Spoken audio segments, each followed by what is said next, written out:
First victim. Right. A sales girl in an antique shop.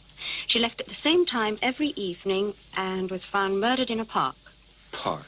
It was 1.5 miles from the shop in the opposite direction from her home. Second victim. She was a prostitute.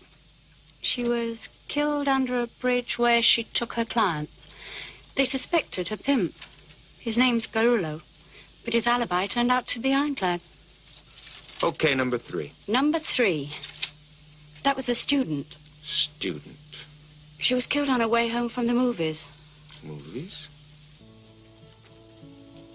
Uh-huh.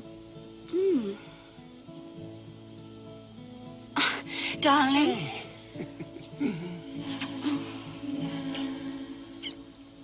Oh, it gives me the shivers.